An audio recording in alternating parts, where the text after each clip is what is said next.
بسم الله الرحمن الرحيم اللهم صل على سيدنا مولانا محمد المعدن الجود والكرم وعلى آله وصحبه وبارك وسلم وصلي عليه. So moving on from the last time, we learned about the things which make the ghusl necessary, the ahkam of the ghusl basically. So can someone remember that? What's that, Zul? Things which make the ghusl necessary. That's what we learned last time. Anybody? And let me also put this on here.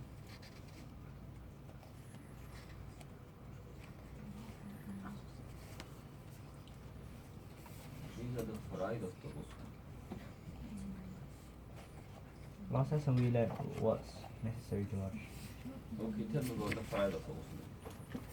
So, you have to wash the mouth. You have to wash the nose, including the inside nostrils, and the whole body. Yeah, meaning no part of the body should be left. Every part of the body should be wet. If any part of the body is not wet, then ghusl isn't done. A man must wash his hair, his hair to the roots, and a woman doesn't need to. She doesn't need to, but if she is certain that it's touched her roots, if her hair is tied. If she doesn't need to untie her hair, if she is certain that the water has reached to the roots.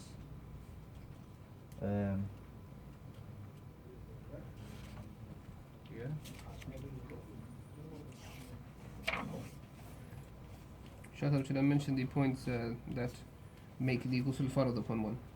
Yes, so faraid, things that make the ghusl. Bismillahir Rahmanir Rahim. The first one was that the discharge of sperm to come onto the surface of the body, and this is a condition that this would only make the ghusl farad when this comes out due to somebody becoming aroused. And if it doesn't come from arousal, for example, if somebody was to fall from a high place, if somebody was to, for example, somebody punched somebody, and that shake them so much that it caused this liquid to come out, called sperm. If it comes out, it won't become necessary upon them. Why? Because the condition was that it must come out in the condition where they are aroused. With the desire. And then they mentioned that if the dhakar, was to enter the ismakam, then this will also cause the major impurity to become farad. And also mentioned that the discharge of somebody of sperm when they had intercourse with a dead person or an animal as well. It doesn't mean that somebody should do this. Dina Sa'ila mentioned as a basis, to educate us. So that's why they mentioned that as well. And if a person was to wake up and he found liquid on his clothing, he found sperm there, then the major if somebody has a wet dream, then the major bath, ghusl will become farad upon them, provided that they was not erect before they went to sleep. Because if they were erect before they went to sleep, it's possible that liquid could have been the pre-cum that we mentioned. So in this case, if somebody was erect before then and they don't remember having a wet dream, then in this case it's not farad upon them to do ghusl when they wake up. So if they weren't aroused, then in this case it is something which will make their ghusl become farad.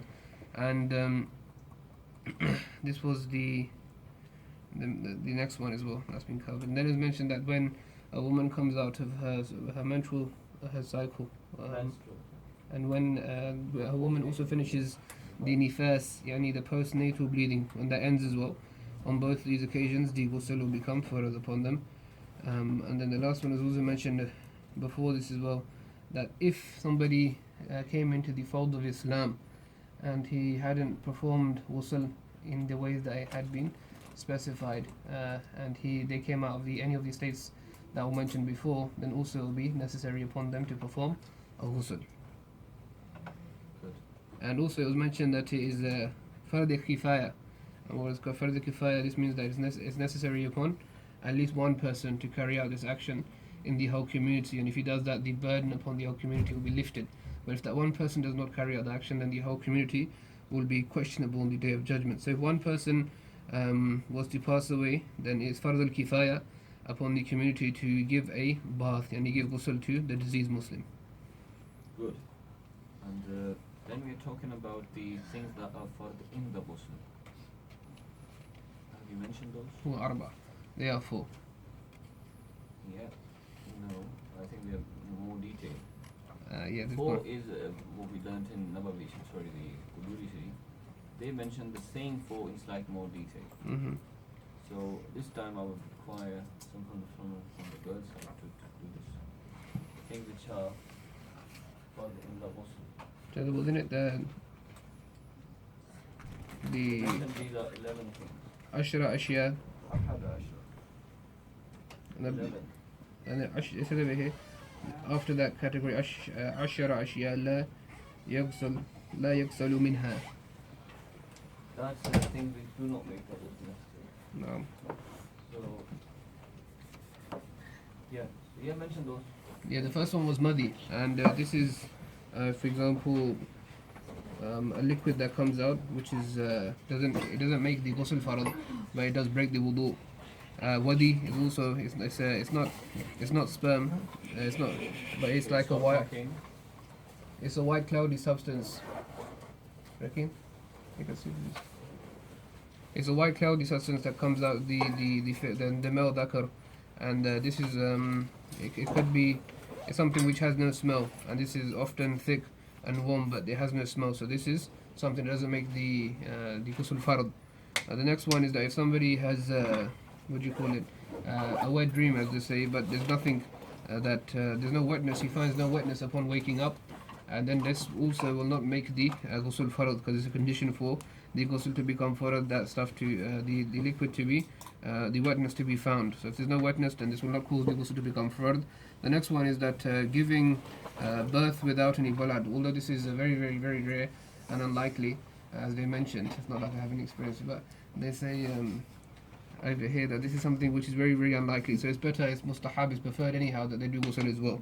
Then it was mentioned that when the male when they place when the head of the dhakar goes into its if it was put into a cloth and that was inserted into its makam, then this, because if there's no feeling of pleasure there, then again Basically, this means that when the time of intercourse, there was a cloth hiding in between, in between two genital parts, so they couldn't feel the pleasure. no. Then they don't need to. And then the next one was that when somebody is applying medicine to the back passage, this will also not make the ghusl farad. Then it was mentioned that if somebody was to insert a finger or something into the female organ, or the back or the back passage, this again does not make the ghusl farad upon one. Having intercourse again with an animal or a diseased woman without the discharge. Deceased, not diseased. Deceased woman without the discharge of sperm. This will not again make the ghusl farad. And then it mentioned that if somebody was to penetrate a virgin, that he does not break the hymen, and this will what do you call it? The discharge does not take place in this case. It will also not be farad, and they went to tafsir that, but I don't think we'll go into that. So yeah. So then we're talking about things which are fard in the ghusl. This time, Zafar. Yes. Things which are fard in the ghusl. Things, 11 things. Ali or Zafar? Go.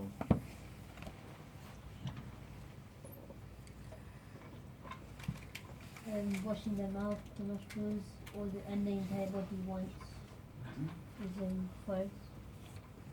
And also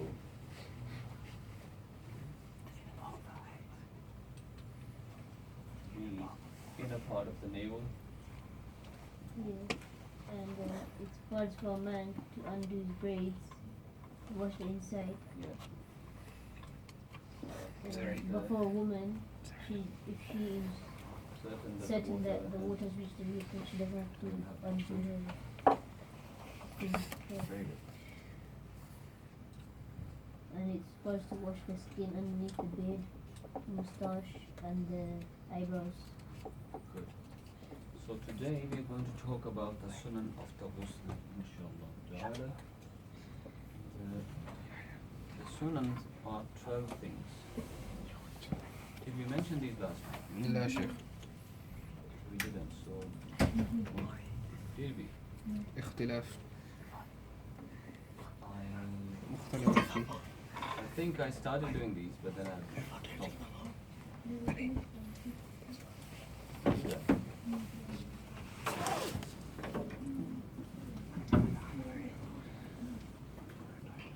Yeah, I remember because we had a discussion about should we wash our feet inside the tub or not. Oh, that, sure. was, that was part of the Yes, yes, part. we finished this. Sorry, my bad. Mistaken. Okay, so let's go ahead and talk about the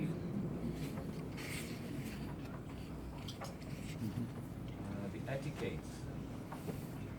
We're having a discussion about the pronunciation. Etiquette.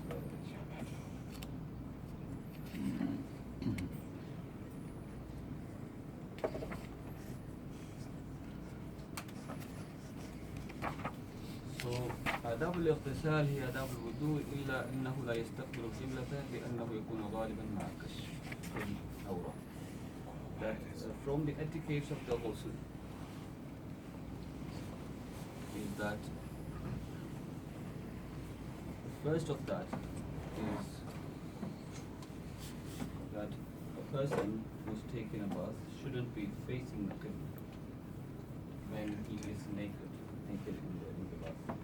So shouldn't face the qibla.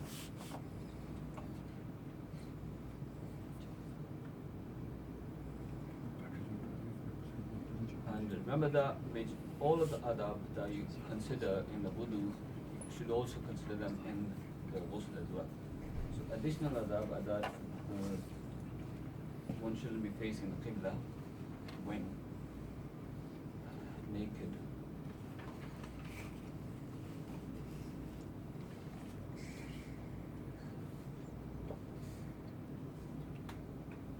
However, if he's taken a bath with the clothes on, or he's got arrangements where he can put some clothes, and he can still take a shower, so then there's nothing wrong with that.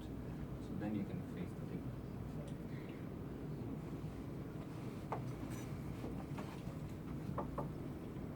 Additional, manner is that one shouldn't be talking. This is not mentioned here. It's mustahab is to avoid talking, especially don't take your phone inside. Don't be chatting like. It says at the bottom, it's dislike to, Did this say? Where is it? except on the bottom, In this paragraph. no, in the second paragraph. Oh yeah. وكره فيهما. Yeah, so basically it says that whatever is makruh in the wudu, that's also makruh in the ghusl. So similarly, because it's makruh to talk during ghusl, we learned that. So similarly, it's disliked. But makruh it is to talk, but I'm saying that mustahab is even better not to talk. So you get reward for that. Mustahab.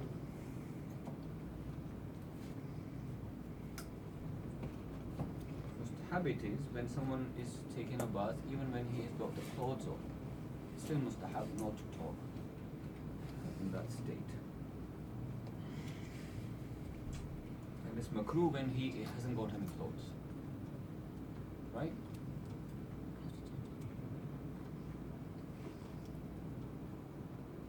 And it's mustahab to take a bath in a place where it isn't possible for anyone to see him.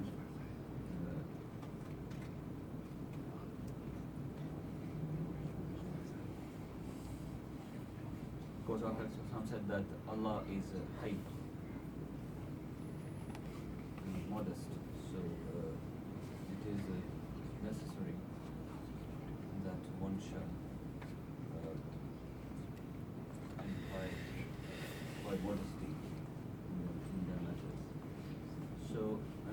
that when someone you takes shower, he should he should take, hide himself.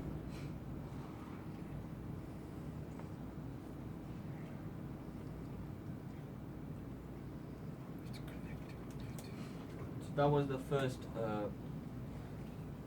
adab, that one shouldn't be facing the Qibla.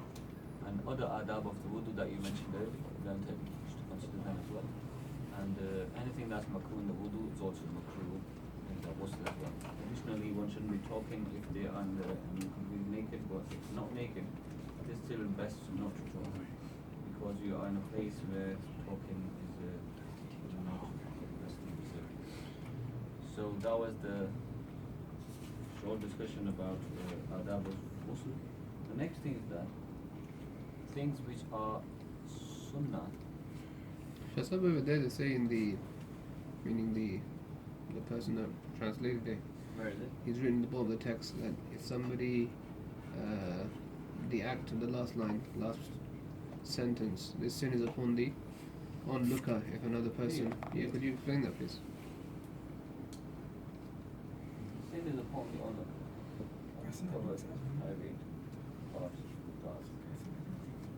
Yes, So he's not sinful himself for not covering his private area and going to have a shower, rather the person that looks at him is sinful. Is that the case? Basically, the responsibility of hiding him is on the one who takes the shower. Hiding is still, responsible. still the one who looks at him intentionally, No. he gets a sin, obviously. So it is a gunaah to look at a Muslim brother when he is not hiding his aura. So better is to hide the aura.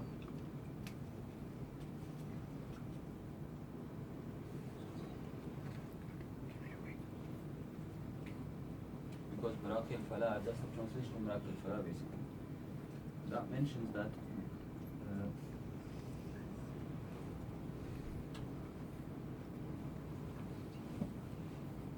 the ism, the sin, is upon the one who looks, not the one who reveals his aura. It's a. So if he is in a place where it is difficult for one to see, he is, he is not hiding his aura. Because it's mentioned before that if he's in such a situation whereby it's difficult to conceal your body when showering, then in that case the person who looks upon them, because they mentioned first that it's necessary for that person to cover them as much as they can and then take a shower in that majburi halat, in that case of difficulty, and then they mention this. Find something to hide it. Okay, so it makes sense in that context. Sahih. Yeah, it is upon the guna of then in that case the guna will be on the one who looks. Okay.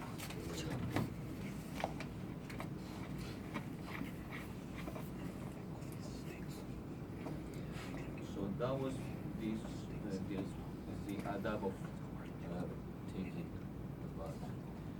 Next we're talking about adab of the sunnah, ghusl, that is sunnah. So as we learned earlier that ghusl is sunnah on these occasions. First is sunnah to perform the ghusl on 4 occasions. One of that is Jumu'ah. Because this verse says that غسل الجمعة واجب على كل محتلم من تودع يوم الجمعة فيها فبها ومن اتصل فالغسل أفضل. That he who takes a bath, the ghusl is أفضل. The ghusl has been made as sunnah for the Friday and also for the Eidain, both Eid prayers, the Eid al-Fitr and Adha. And it's a sunnah of Prophet that he would take this bath on the day of Eid. Eidain. And he also made the ghusl sunnah for the ihram, because he himself did so. It became a sunnah. And this time the ghusl is not for tatheer. Even if you're in a state of tahara, you should still do the ghusl for the ihram sunnah, just for the tanzeef, or to attain further cleanliness and sanctification.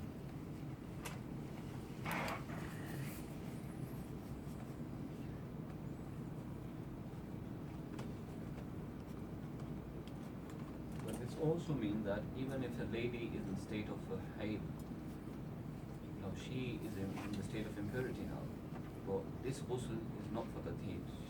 When she putting on the ihram, she would still do the ghusl sunnah.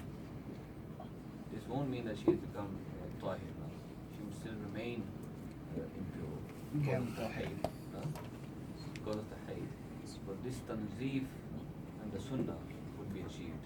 A sunnah of doing ghusl for the ihram. That's a separate sunnah.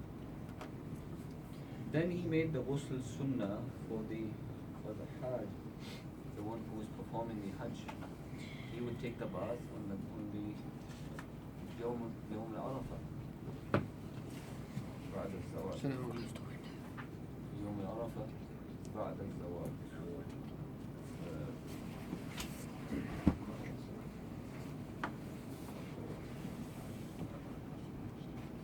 That's these four types of ghusl were made sunnah by Salam. So Zafar, what four sunnah ghusl are? Which ghusl sunnah? Sorry? What four type of ghusl? First one is Friday, Jumu'ah day. Good. Second one is Eid Then- prayers, which is Eid al-Fitr, Eid al-Adha, and Eid al- Eid al-Adha. What's the third Eid? Eidain means two Eids, so there's no third. Eid al-Fitr and Eid al-Adha. That's it. And next? so when you're going to and when you're doing Hajj, Sunnah.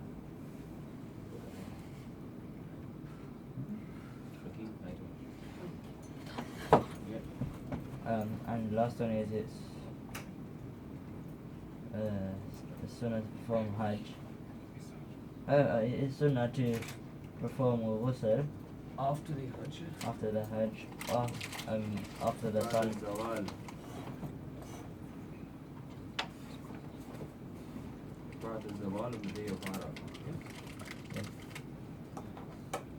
So now he talks about the ghusl which is mandub. What's mandub?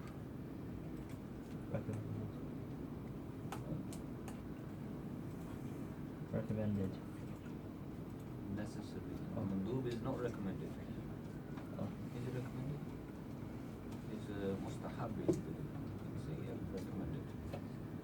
So يندب الاغتسال في 16 شيئا. So 16 things you have to the ghusl is recommended. On 16 occasions the ghusl, taking a bath, will become recommended and mustahab. First of these,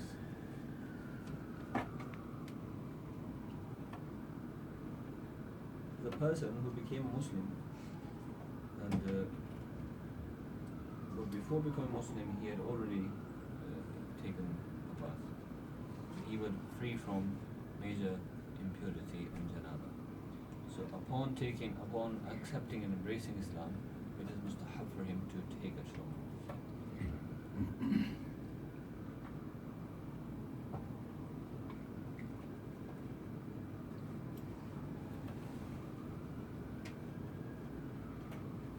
So that is mandub. And secondly, the person who becomes a baligh, who reaches the age of puberty, and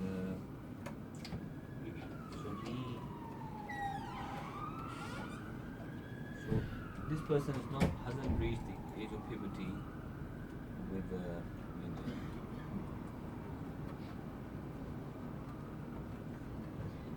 question. Screen. The text.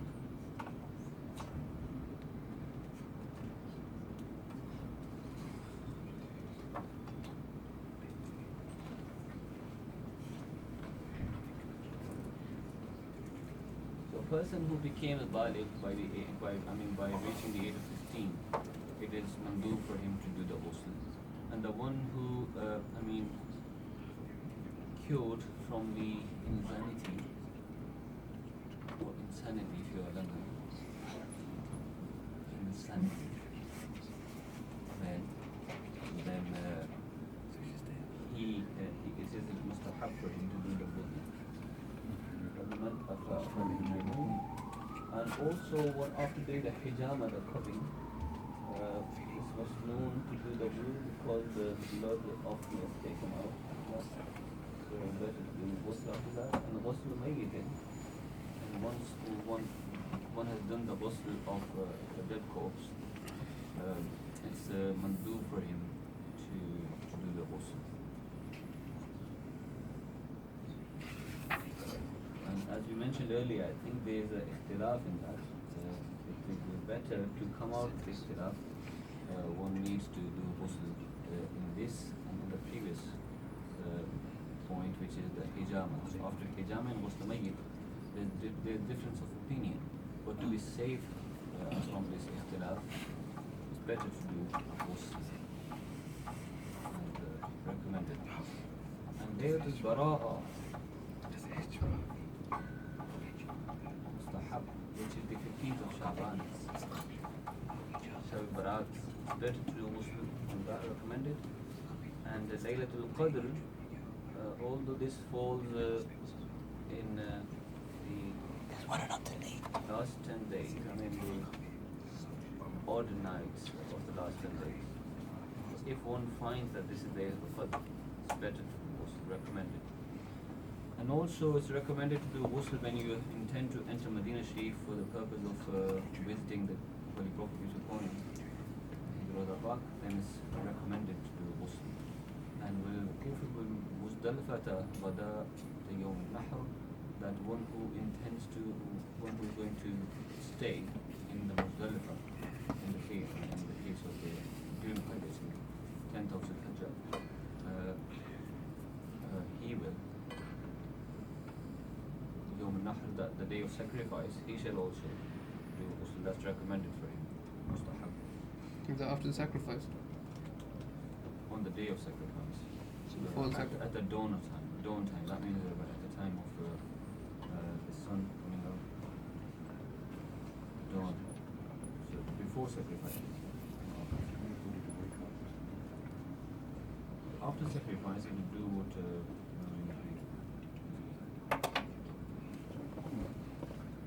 halaq is done after sacrifice. That's it. Because the ihram will become. When will the ihram finish? After the halaq Yeah. on Muzdalifah. Yeah. Halaq basically. Well, ihram, you can do ghusl ihram in ihram as well. So that doesn't mean that You just have to be careful that the hair don't come out. Huh? You just have to be careful that the hair doesn't come out. Yeah, that's right. Yes. Make sure that you don't break any.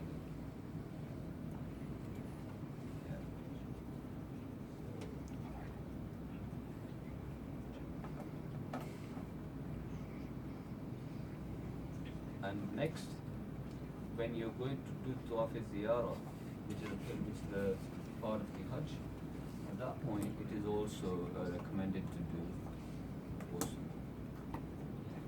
Have you mentioned that? Yeah. And also doing the ghusl for the Salatul Kusuf when there's a solar eclipse and people are going to read namaz to do dua for the solar eclipse. It's better recommended to do ghusl. The same for the istisqa when they're going to ask for the rain. Salatul istisqa, when they intend to read nawafil for the istisqa, seeking the rain from the Almighty Allah, it is necessary. So recommended to do ghusl. Similarly, the one who wants to read namaz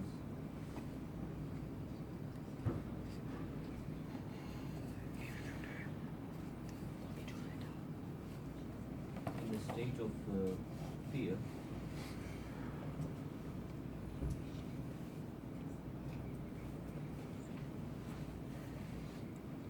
example, when there's a Seeking rain.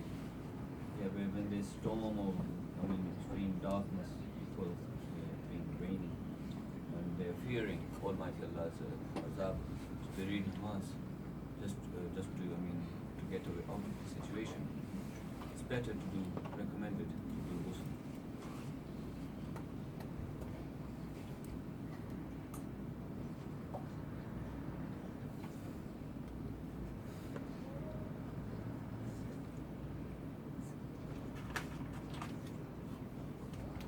So in such a case, it is recommended to do ghusl. And they're mentioning that in such a case,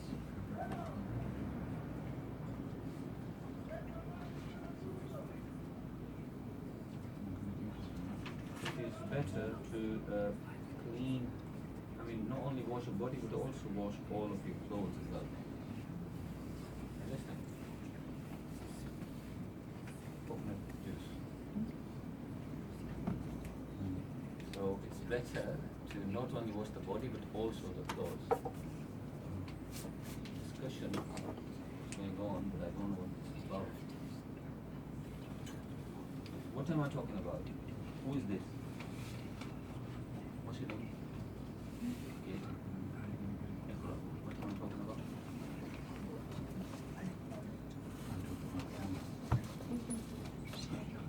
Yeah.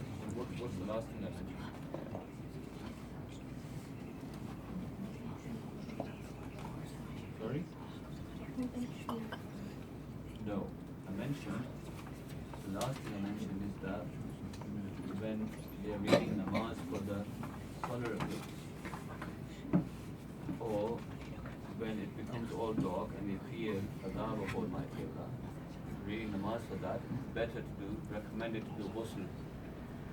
If answer, so that point is recommended.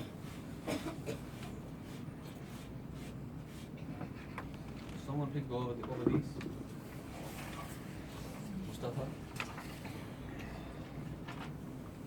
When it is sunnah? Doing Janaba Friday and Hijama and Sunnah ghusl. Mention what? Sunnah is for Friday, Eidain, Ihram, and also for. and the one who choose by age. That is for the mandub, mustahab. Good, go ahead, read. A person who recovers from insanity and fainting. Good. And after the cupping, After the cupping, or Hijama. the night of Bara'ah, 15th of Sha'ban, or night of Qadr if you find, yes. After washing a deceased body. Yeah, When entering Medina to visit the Prophet. good.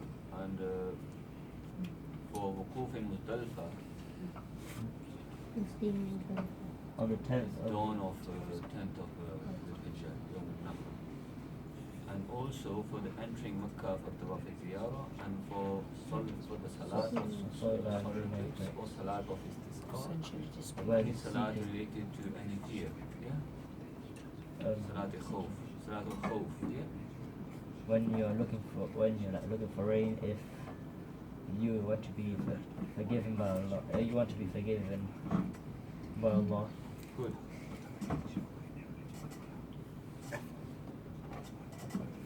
That means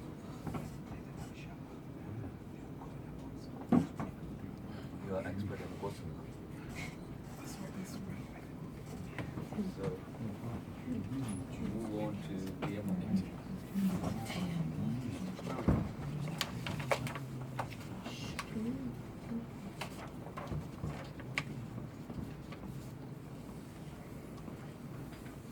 So, Baba, Tayammum is starting.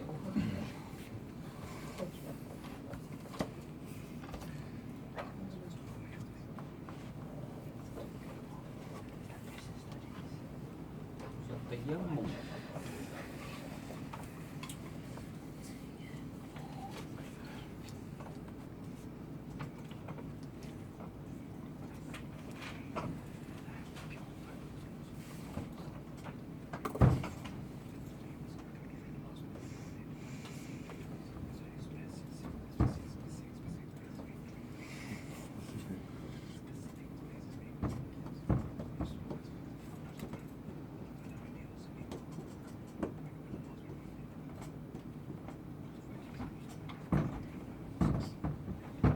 Okay, so tayammum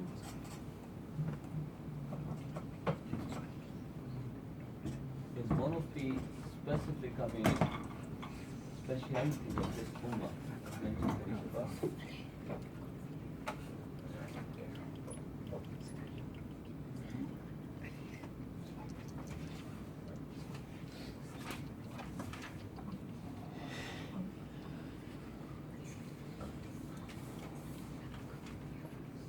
And remember, there are certain conditions for the tayammum. And without these conditions, the tayammum will not be established and done properly. So they're mentioning that those conditions first, that يصح بشروط ثمانية, that it becomes correct after 8 conditions are met. These are al-awwal al-niyya, you must have the intention for the tayammum. As we learnt in wudu, that niyya is what? Intention, niyyah, In wudu is sun and nafal, is mustahab. mustahab such here. Mustahab in Recommended. niyya, mustahab in wudu, niyya mustahab, whereas in tayammum it is fard. So, because the water is clean, it is by its nature purifying, whereas the turab is not meant to be purifying by the nature. So when you use turab, the soil, for the purpose of wudu, you need to have an intention of cleaning. Otherwise, anyone may be playing in the water, in the turab, in the soil, but he may not have the intention of doing the tayammum. So for this reason, someone who falls into a river maybe, has no intention of wudu, his wudu will still be established if all those organs which are necessary to wash in the wudu are washed. He will have wudu done without intention. Whereas if someone falls into the soil and has no intention of doing the tayammum, his tayammum will not be established. So will that be more than 10 by 10? Huh? If it's less than 10 by 10, then What's this? meaning if somebody falls in the water. Yeah. The river is I mentioned river, so it has to be more than 10 by 10.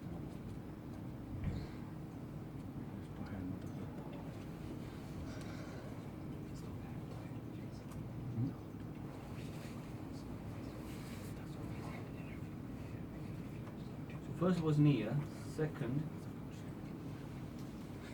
just to explain that niyyah, haqiqatuha aqd al-qalb, that the intention, its reality is this aqd al-qalb, that one needs to have this present in the heart, have a firm intention and resolve in the heart to carry out the action. So it doesn't have to say it. When someone makes a firm intention of doing something, that is the niyyah, that is necessary. And the time of this niyyah, that he needs to have this niyyah present at the time of the darba, when he hits the sand or the soil for the first time. Whatever he is doing tayammum with, whether it is the soil or whether it's clay or they will mention things which we tayammum with later. At the time of this darb, at the time of the hitting this thing, he needs to have this niyyah present, niyyah of the tayammum. وقتها عند ضرب يده على ما يتيمم بها. So the time of this niyyah is at the time of the strike.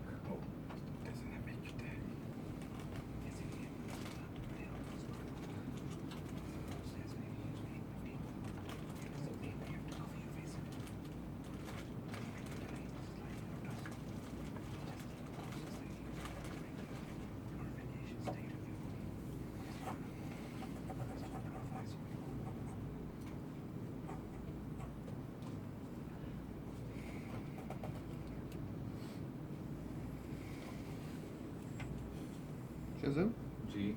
The question that how is it that by putting mitti on your body, by putting dust particles or sand on your body or soil on your body or salt or whatever you want to call it, how is it that this will purify one? And when it makes somebody dirty is the question. Obviously, so as we mentioned earlier, that the reality nature of the mati or the soil is to impurify it. It's made, by its nature, Make it dirty, not really. makes you unclean. No. So when you use this for the purpose of cleaning, you need to have an intention. And because it has been made a sunnah, so our sharia and sunnah, Proven implied prophetic act. implied this when you have the intention of following the sunnah of Prophet Islam, then the same mati, which otherwise would have uncleaned you and made you impure, with the intention of this Purification. intention of achieving the cleanliness for the purpose of obeying the sunnah, that becomes it. But still, this mati that you're using has to be clean, has to be pure itself. Mati, or whether it's Any substance that originates from the ground. from the earth. Yeah. From the earth, sorry. So has to be clean.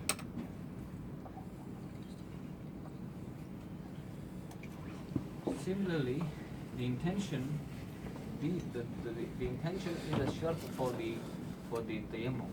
For the intention itself, there are three conditions. For the intention to be perfect, there are three conditions. First is al-Islam, wa tamyiz, wa al-ilm wa yanbi. Three conditions to validate the intention. First of that is Islam, that the person who is intending the tayammum must be Muslim. So if he made the intention before becoming a Muslim of tayammum, that will not be of help. Whereas it's tamyiz, that he must possess the ability to understand what he's intending. So he must have this mental ability to differentiate between things. So that means one must be in the state of Sanity. or being in his own senses. And third is that one needs to have the knowledge of what he is intending. So if he is intending tayammum but doesn't know what it is, then this niyyah is not acceptable. So tayammum niyyah itself is a condition for the tayammum, but for the niyyah to be perfect, these three conditions must be met. And for the purpose of validation of this intention,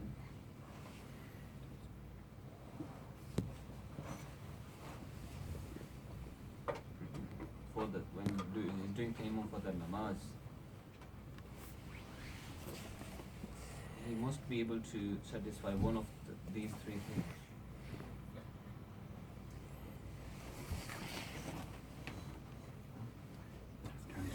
So when he's doing tayammum for namaz, to replace this as ablution for namaz, then this will only be acceptable when three conditions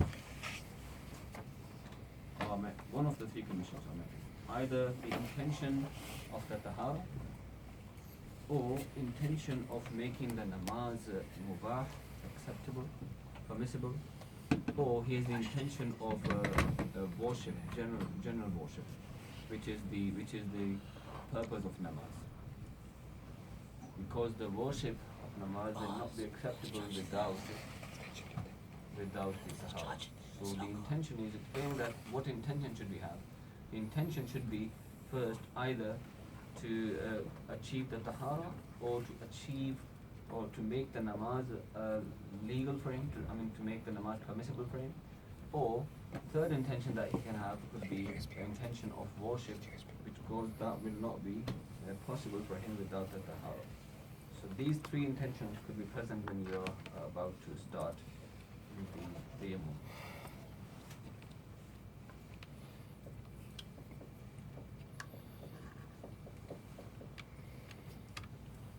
This means that if a person intended to do tayammum for Qiraat al-Quran, for example, or if he did the tayammum just for the sake of itself and had no intention at all, only had the intention of tayammum, not the intention of reading namaz with the tayammum, for reading Holy Quran, so he will not be able to perform namaz with that. So if he wants to do tayammum for namaz, he needs to have the intention of either the namaz or the niyat of tahara or the niyat of ibadah.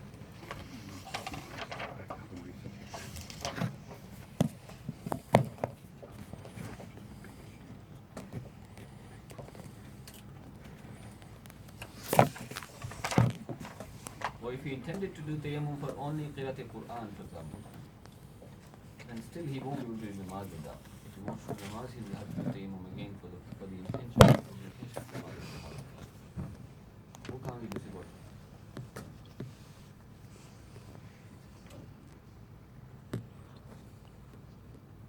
That's right.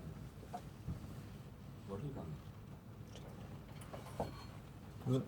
Bottle he will have. Upgrade. Alright. So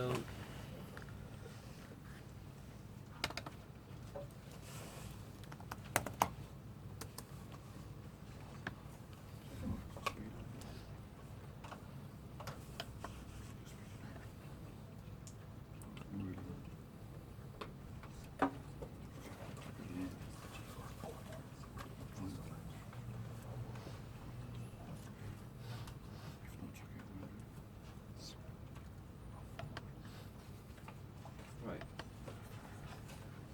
So that's another place when the tayammum, which is the condition for tayammum. Second condition for the tayammum to be acceptable, Mustafa.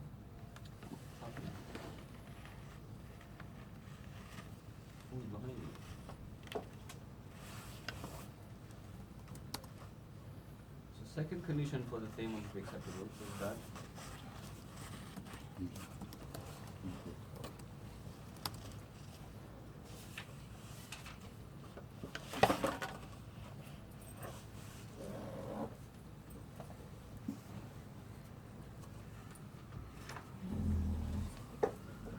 al-udhr al-mubih fi tayammum, that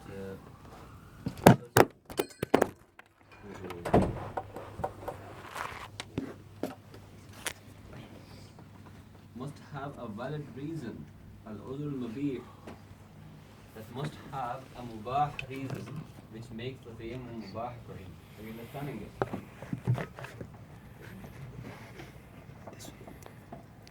Udhr al-mubah means that something present that makes the tayammum mubah. When does the tayammum become mubah for them? Did we talk about this earlier? I think the bab just started as a... I think we talked about this in Huduri Sharif. No, Not here. not everything. So tayammum become mubah in certain conditions, and we will mention these later. Actually mention them now. So udhr mubih tayammum, that there should be a udhr for him to carry out the tayammum. First of that is bu'dihi milan an ma'i, that he must be further away from the water, at least a mile away from the water. In that case, he can do tayammum. So because the water is a mile away, and so it will take time to reach there, so it's better to do tayammum. And this is even if he is in his, at home, so in his own place. Well, Yes. say if the water is slightly less than a mile away, how would you determine whether it's a mile away or not? He needs to have an idea and also have the knowledge. Water might be next to you, but he needs to have a knowledge of it. So if he thinks and knows that the water isn't in the range, in the radius of a mile, then he's allowed to go ahead and do it. And as we learned earlier, I think not here, we may mention later as well, that if it is ghalib and dominant on his thought that there is no water here, then he doesn't have to go around finding it. If it is dominant on thought that if he goes around finding, he may find water in that, then he must actually go around and find them. It depends on what the thoughts are. Control the thoughts, basically. So,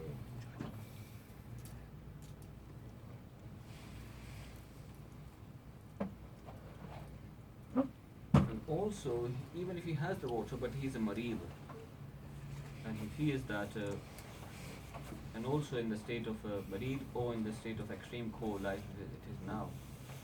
So if he feels that if he uses cold water and there is no means of getting this warm, then what you could do, and he feels that if he use the water, he may actually die, or may the illness might increase, or he has a fear that if he goes out an enemy may attack him, or other similar conditions when he has he is unable to use the water. In such a case, even in the presence of water, he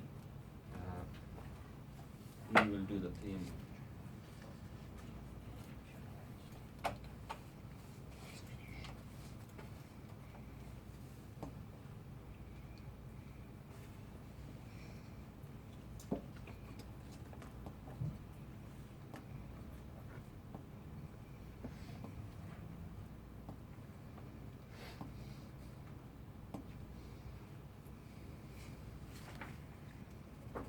Or if he has the water, but he feels if he use the water, he may die from the thirst, because he wouldn't have any water left to drink. Then he should give priority to drinking and do the tayammum instead. Because there is alternative for the wudu, but there is no alternative for the thirst. Missing to satisfy the thirst after the loss of water. So better to do wudu for tayammum and drink the water instead. Similarly, if he needs the water for cooking, for example, or also to need water to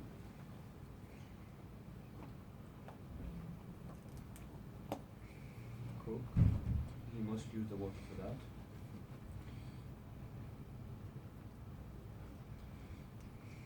For dowing, he needs water. He should use the water for that, and do tayammum instead of wudu. Other cooking? Cooking or dowing. What's doughy? Oh, doughy. This is Benisha says likewise the fear of thirst of needing the water to make good dough. Where is that? You go down. 79.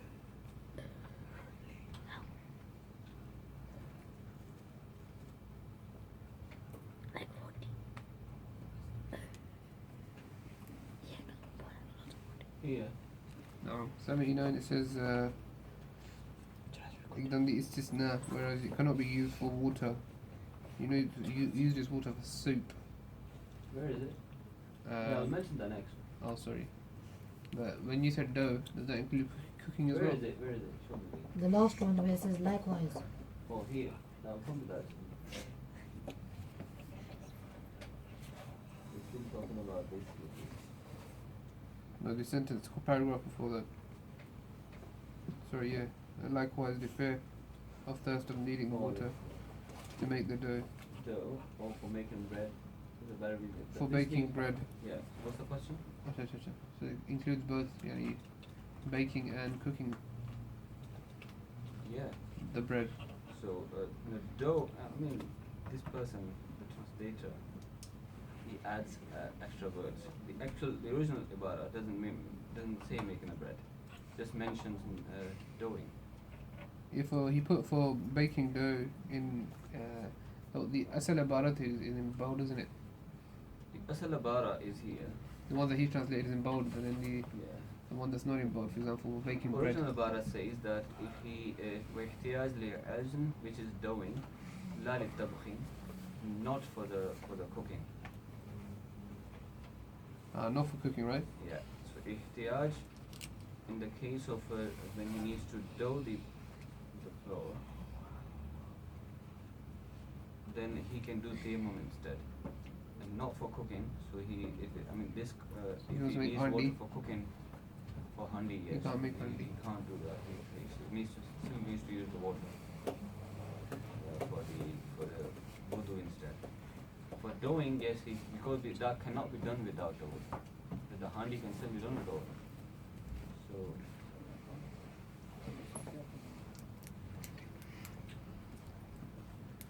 So क्या पढ़नी है?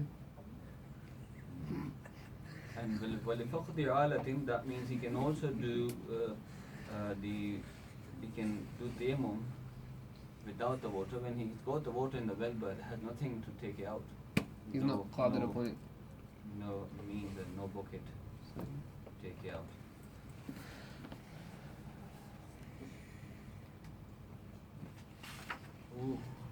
Who are you? What's your name? Amber. You talk a lot. So make sure you don't talk.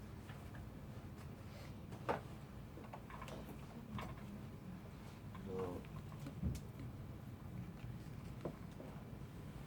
ولفقد عادة الخوف. Or as I mentioned earlier, he has a fear. Oh no, sorry, فوت صلاة الجنازة. So he has a fear that he may miss the janazah prayer. Then ولي غيره, as we mentioned earlier, I think. This is only when the wali is someone else.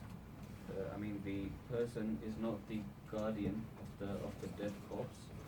Then the mayyit. In that case, he can do tayammum to avoid missing the namaz. Because if he's the wali, then he can hold it. So he can do the wuzu and what? What is he saying? I think Rakeen's sleeping. Hmm? So, wali, and he can also do the tayammum when he is about to miss the namaz Eid. If he indulges into the wudu, he may miss the namaz Eid, then he can leave the wudu and just do tayammum and go ahead and read namaz Eid, because namaz Eid only comes once in a year, and there's no alternative for that. Qaim maqam. This is not the case in the Jum'ah, because Zohar. in the uzr of Jum'ah or uzr of waqt of namaz, when he feels the time elapsed, he can't do this. He still needs to do wudu and do the namaz, not the tayammum.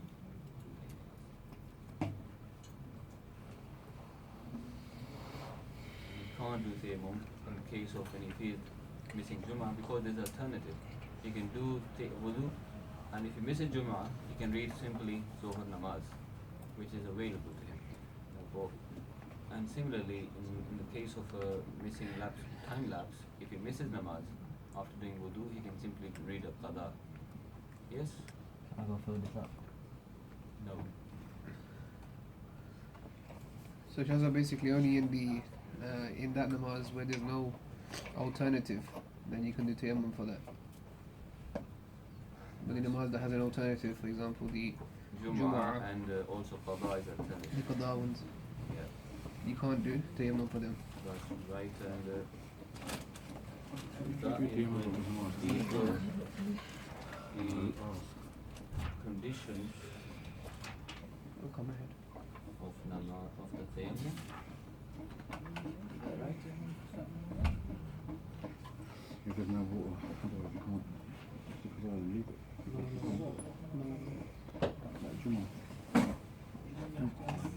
That was the second condition, which is there must be a condition present which makes it mubah, permissible for him to do tayammum. That was the second condition. Now we're moving on to the third condition of the tayammum being perfect and acceptable. And that is والثالث أن يكون التيمم بطاهر من جنس الأرض. That's the point. Mentioned that the tayammum can only be acceptable if it is done with the thing that is tahir itself. The material, the substance used must be tahir and clean, and also be from the jinsi ard, which is from the earth itself, like soil, gypsum, limestone, or eyeliner, coal, and arsenic,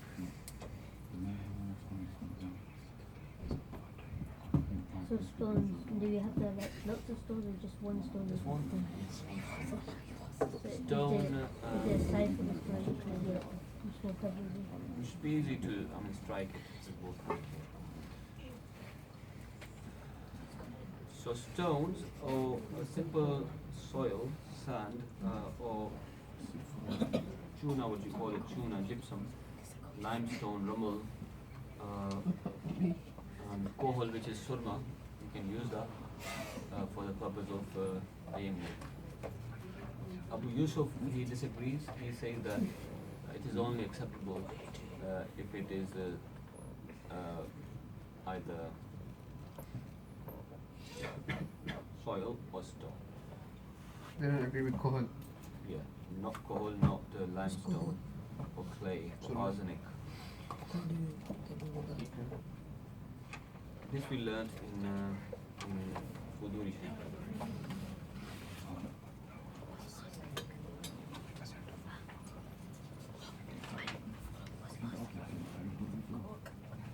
Say if someone's in such And a you can't use things like metal, fidda. say if someone's in such a situation where they can't find any of those substances.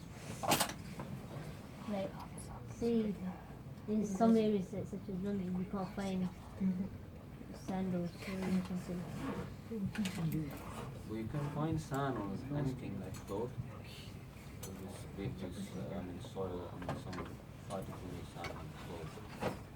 Or this small amount. Yeah. Sand is everywhere. You can't avoid, can't miss sand. Watch out, can't look. It's everywhere. On the road. It has to be clean though. Make sure it's clean.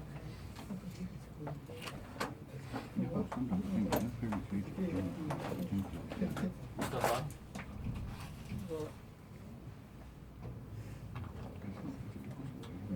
So you can't do tayammum with hatab, which is wood or silver or gold. Fourth condition, if you learn the third one, Mustafa, what was the third condition we learned? Pure earth substances such as soil, stone, and sand is permissible. Anything that's Clay from the arsenic and gypsum. can you do with gypsum?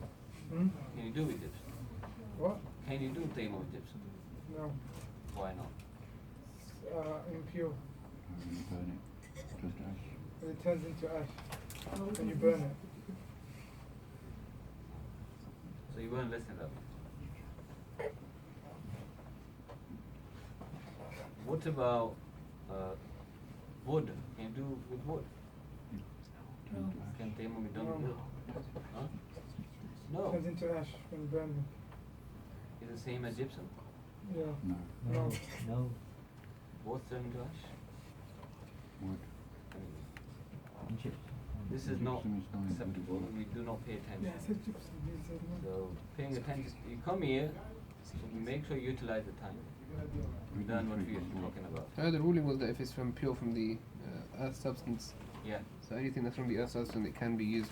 obviously. So wood or metal like silver, gold cannot be used. So So if this was the third condition, Salt can be Mr. used. Zafar. You learned it? Sorry? You learned the third condition? So you can use only pure, not use substances. No, I didn't say that. Only use natural substances. The third condition is that you can use something that it is permissible to use tayammum with. Now those things, you can list those. Ali and Zafar. Soil, Good? sand, it turns to ash when it's burned, you Stone. can't use it. it is Stone or anything that's from the earth kind. Yeah. So you can do it with any kind of stone. As long as clean. So why can't you prefer the silver or gold? It's not from the earth kind. It's natural. It's different. Oh, as in. There's no sand. The fourth condition, you learned it. Is that Mariam? Us. What's your name? Okay, so what's the third condition? has to be a chloride substance such as soil, stone, sand, gypsum, arsenic, clay. Right. So fourth is استيعاب المحل بالمسح, that one has to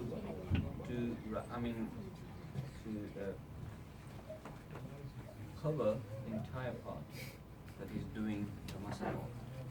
So wipe all the area of the organ that is doing masah of, which is basically wajh, both hands, including the arms, and also the elbows and the face. So isti'ab means covering all the part. And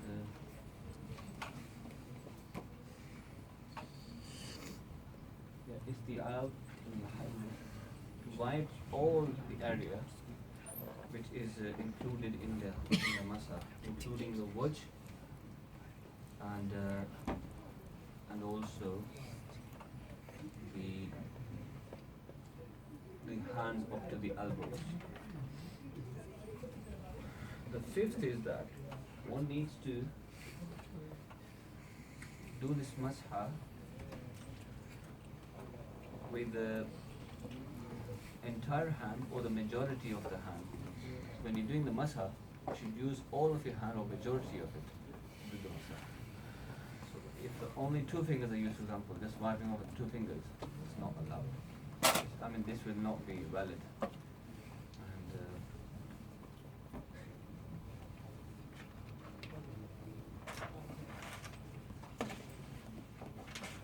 unlike wudu, What was the fourth one? Fourth condition. fourth is that you have to wipe all the area of those necessary parts that you have to wipe. Face, hands up to the, including the arms up to the elbows. This is fifth one. So you must do masah with all the hand and not with part of the hand, like 2 fingers. Unlike the masah of the head in wudu, which you can do even with 2 fingers if you cover all the hand. Cover the necessary part basically.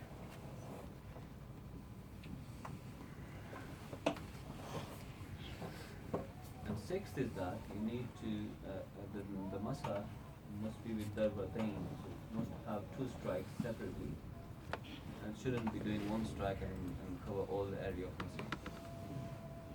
This is condition that must strike twice, and the strike shall be with the inner part of the hands, the palm basically,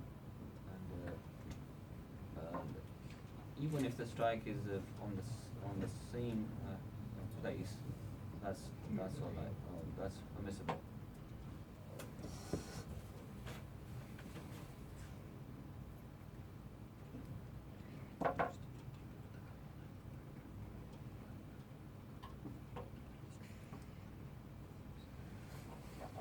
Additionally, if a person already had soil on the body or anything like that, which is permissible to do masah, simply wiping that over the hands from the body itself, that's allowed. Then wiping that on the face and on the hands as well. That will make the masah permissible. The seventh condition is انقطاع ما ينافيه من حيض أو نفاس أو other. The things which basically are against the tahara, that should also terminate. The termination of haid, the menstrual bleeding, nifas, the postnatal bleeding, or minor impurity, hadath. This is inqita, termination of this is also a necessity of the Thamin, the eighth is zawal ma yamna al mash kashamh wa shahmi, that if things like wax or grease are on the body, you must remove that first, because that will prevent the masah. That's 8 conditions. So 8 conditions of masah being valid. Can Mustafa repeat some of these? Let me put them on.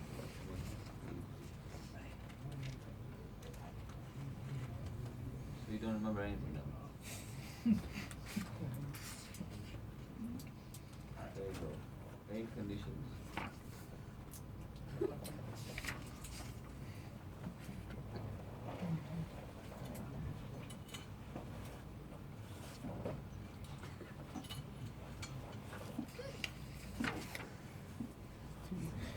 The first was Nia, by the way, to make it easy. Nia. And what did I say about Nia? It has to I- be It has to be from there are someone. 3 things to make the niyyah.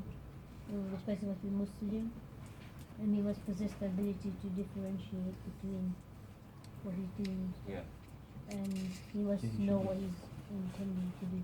yeah, good. And there were 3 niyas that he could have. Only those will be acceptable. So, One was either he could do the intention for ritual prayer, or either he can, intense tahara itself. yeah, for tahara itself, yani for the tahara. If he does tahara, then everything will become permissible inside this. Because what do you call it? He can then touch the Quran with that. He can do namaz with that. He can do zikr, azkar, whatever. Good. And then the second one is that he makes the intention for just a prayer. Now, if he does this, then this will make it makhsus, just for the prayer. So he will not be able to touch the Quran Kareem and recite, other than his salah, to recite the Quran Kareem is not jaiz upon him. And the third was to intend an act of worship that was originally required for purity, in which case this will be sufficient for all acts again. So this will be, will cover everything.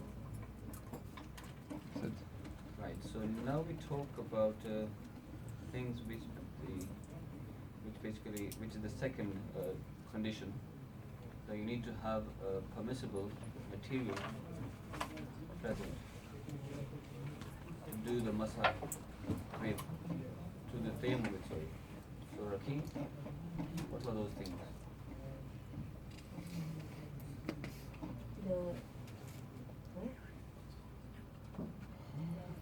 Huh?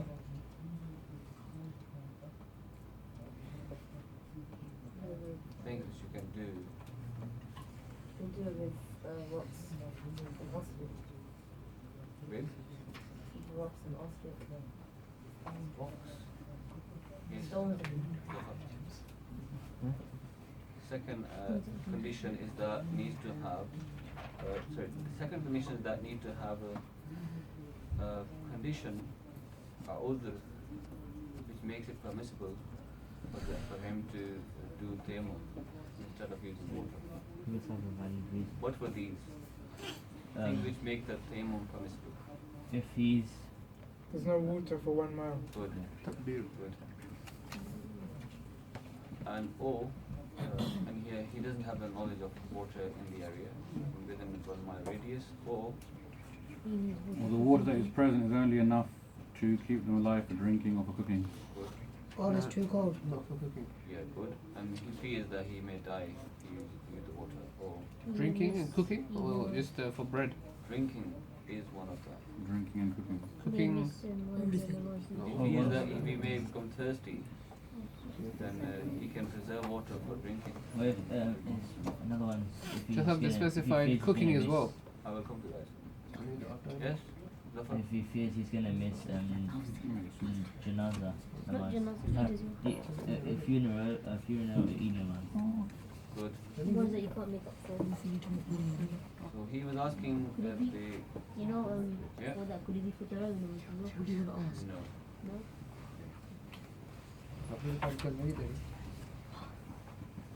Come for any other namaz like Salat Janaza, apart from Salat Janaza or Eid. Even the Jummah has got this alternative. You can read Zuhr instead. If, for instance, other than the valley, which is the close. It's not pinching. So you were asking something about cooking earlier. Yeah, sorry. Just if the wali, if he was other than the wali, if somebody needs to attend a janaza and he fears that if, for instance, he was to go and do wudu, then what will happen is that he will miss that janaza. And in this case, it's jais for him to do tayammum. Yeah. And also, this is the same for the Eidain as well, the two Eid salahs as well. But this is not the case for the Jum'ah salah, because the Jum'ah has a qaim maqam of Zuhr. So he is not jais for him to do in that. He will just miss that, do qada, and he will do the Jum'ah prayer. Because it's مختلف فيه مثلا. As the Bahari states. That's a different masala. Don't mention it.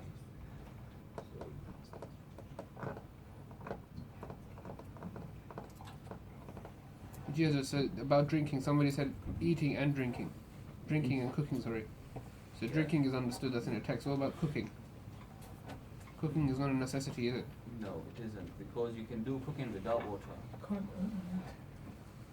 can roast it. Whatever you're cooking, you don't. I mean, cooking with water is just only for the taste. For the taste. You can do the cooking without water, whereas drinking cannot be done when there's no water. Similarly, one needs to do tayammum when he has got a water that has water in the well and he cannot take it out.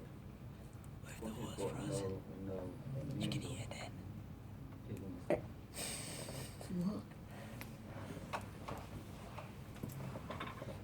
For doughing, yes, you need, if you have water for doughing only, and you need to, then you can do tayammum and use that for the doughing.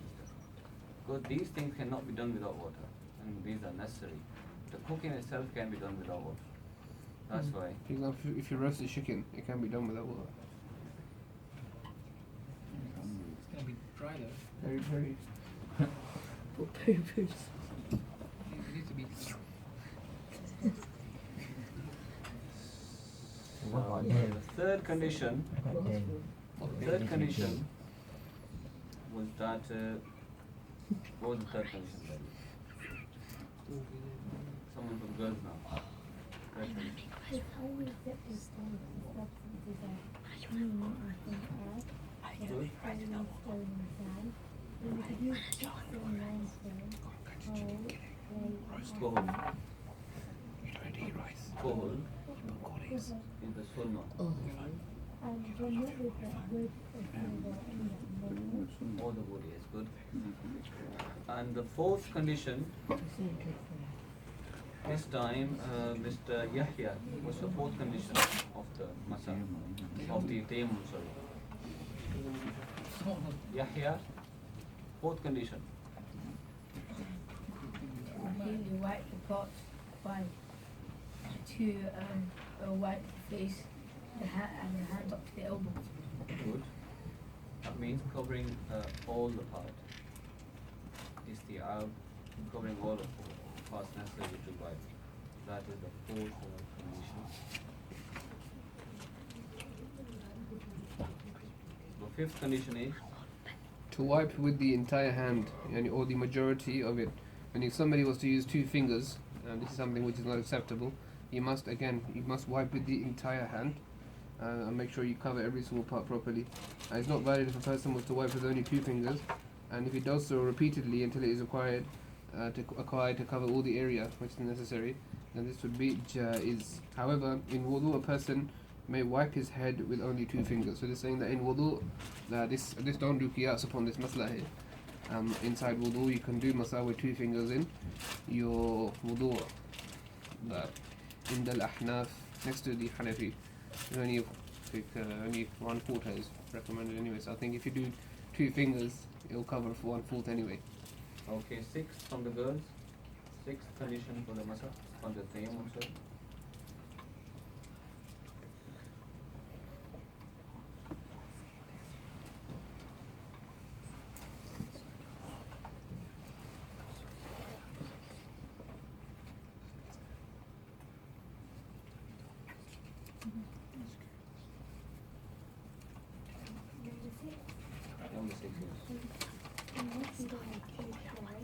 dip it inside like the palm. Yes. After can we look at this rabbit and stuff? Good. So if you already have the substance on the body, then simply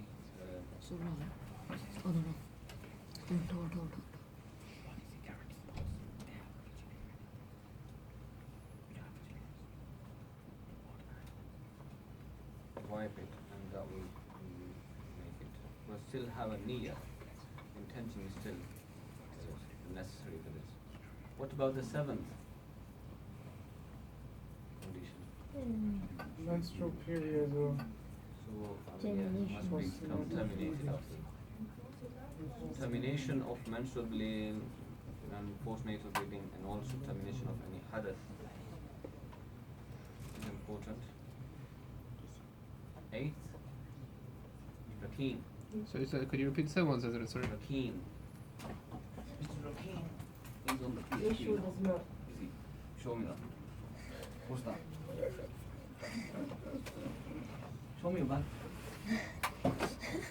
What a shame. What a shame.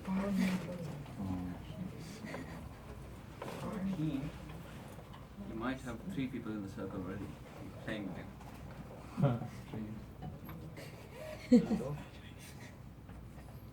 So the father can collect So it. you learned it last time, you don't bring this, and you still.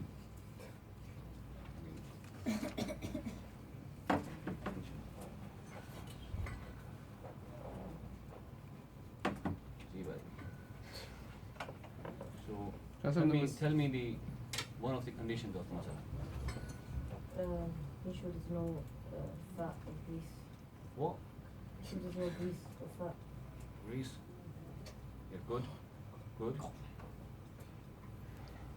Didn't say fat, but it said wax.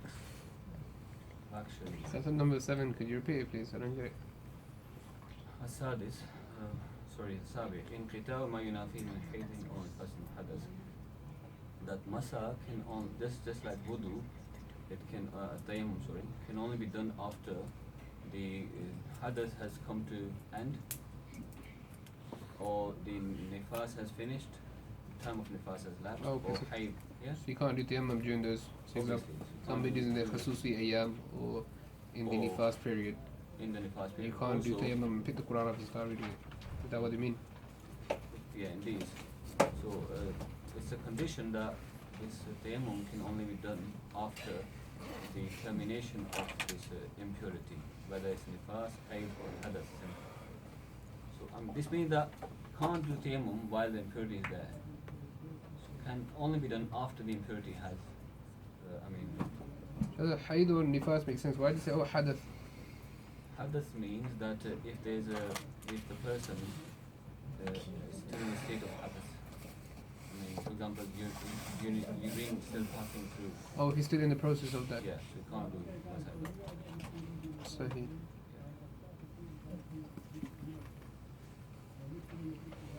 And as you mentioned correctly, that you must remove the wax, and also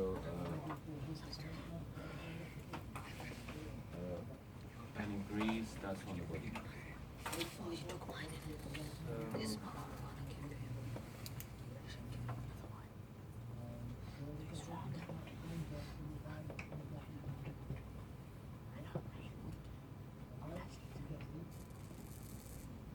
So reasons for making tayammum necessary are the same as wudu. So whatever that makes wudu necessary, and in the absence of water, that will also make the tayammum necessary.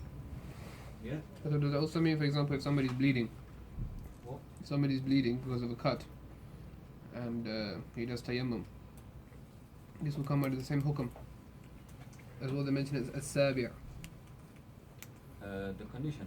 Meaning, is that what they're referring to? Another example, like you said, somebody is passing urine, and he does tayammum in the process of it. Bleeding depends if the bleed is stoppable. If it is stoppable, then he has to wait for it to come to stop. Meaning, if it's stoppable and while he's bleeding he does tayammum, then I'll just be stupid.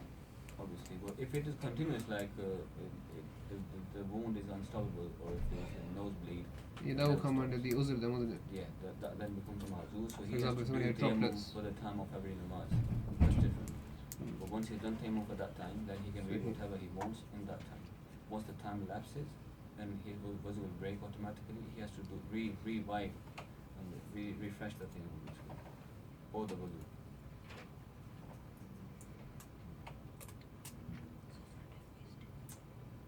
We will mention things. I mean, what breaks the tayammum later. It's just talking about the conditions of tayammum being valid. Sahih. Things that break the tayammum, we will mention it. So, tayammum wa shurutu wujubihi, reason for tayammum and conditions that make it obligatory are the same as wudu. But additionally, the absence of water also makes it obligatory. Arkan wudu, the pillar of tayammum, unlike wudu, it only has got two pillars. One is masfal yadayn, from the hand to the arms all at once. Second is masfal wajh. And there's no order, whichever one you do first, that's up to you. There's no order in that.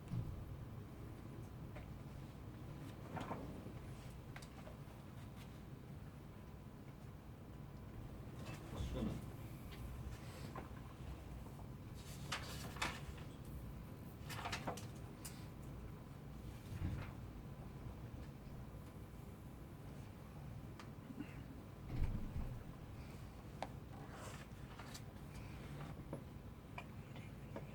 وَالسُّنَنُ التَّيَمُّمِ سَبْعَةٌ. There are 7 sunan, I mean things that are sunnah for the tayammum. Just finishing this, and then that will be time for us to go, inshallah. Alhamdulillah. Yarhamullah. يهديكم الله.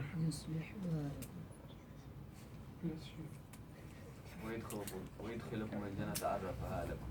آمين يا ربنا بجاه النبي الأمين.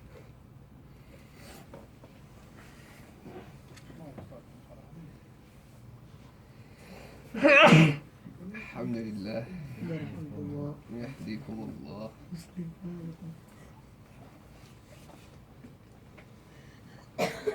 So it's sunnah, 7 things are sunnah. First is tasmiyah. Tasmiyah is sunnah in the tayammum, and also tarteeb. The second is tarteeb, that doing this in order. Wipe the face first, then the hands. And wal muwalat, which means that continuous, doing this continuously. Tawali, that's also a sunnah. We learned that tawali is mustahab in wudu. Similarly, tarteeb is also mustahab in wudu, but here it's sunnah. Yeah? So we need to differentiate between that. Tawali is doing this in the continuously, without pausing in between, and without taking a phone call in between, and also the other thing, which is tarteeb, means doing this in the right order, as have been mentioned in the books of fiqh, or mentioned in the Holy Quran. And also إقبال اليدين بعد وضعهما في التراب وإدبارهما ونفضهما. That Is it mawali or tawali? tawali and mawalat, they're two different things. Two different things. Tawali or mawalat. أو موالاة. Mawalat, yeah. التوالي is that in the shara. The tawali was in Quduri, when we learned in Quduri. نعم نعم. He is mawalat. صحيح. Same thing, right? Same thing. So, إقبال اليدين بعد وضعهما, that it is also sunnah that after placing the hand on the soil or on the earth, or the material that you're doing masa with, after placing the hands on that, rub them forward. So rubbing them on that first, forward and backward on that thing, to make sure that enough soil attaches to the hand here. And after that, shaking them together, and نفضهما, shaking them, and so that's shaking, yeah, that way. And tafreed al-asabi', when you're So that means doing it, you know when you do together, is it this That- part here that touches this, or is it the two thumbs? Or is it with the addi? both way. Like that, like that. Either way. نفضهما.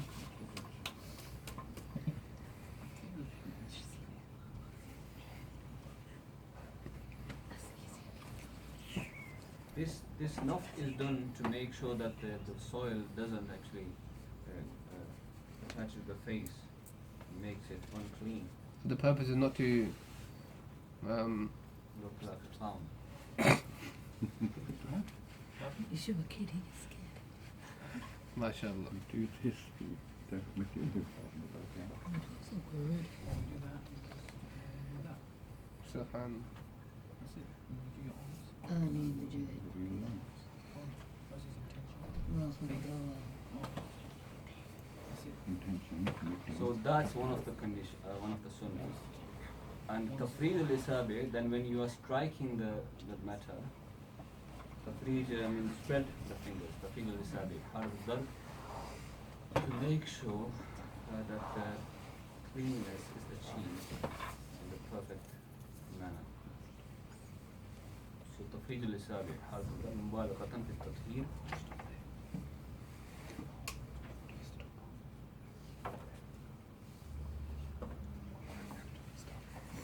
To ensure these the perfect cleanliness. And also, ندب تأخير التيمم, and things which are mustahab.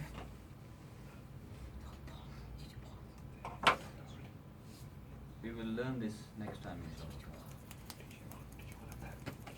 When is it mustahab to delay tayammum? We will learn next time. Just to recap, today we learned about Conditions occasion when it is sunnah to be ghusl, it is mustahab to be ghusl. Subhan. And the conditions of tayammum. today we started from ghusl, Mashallah, we covered a lot today. quite a lot. We started from ghusl when it is sunnah. A double exercise. We started from here. Sunnah ghusl. Then we moved on to the ghusl when it becomes recommended. We covered all that. Then we moved on to tayammum. So today we have been talking about tayammum most of the time. We talked about conditions for it to be valid. Then we talked about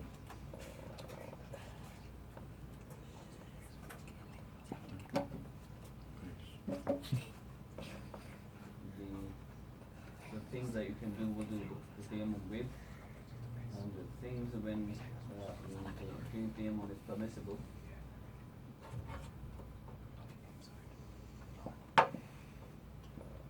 And finally, we talked about the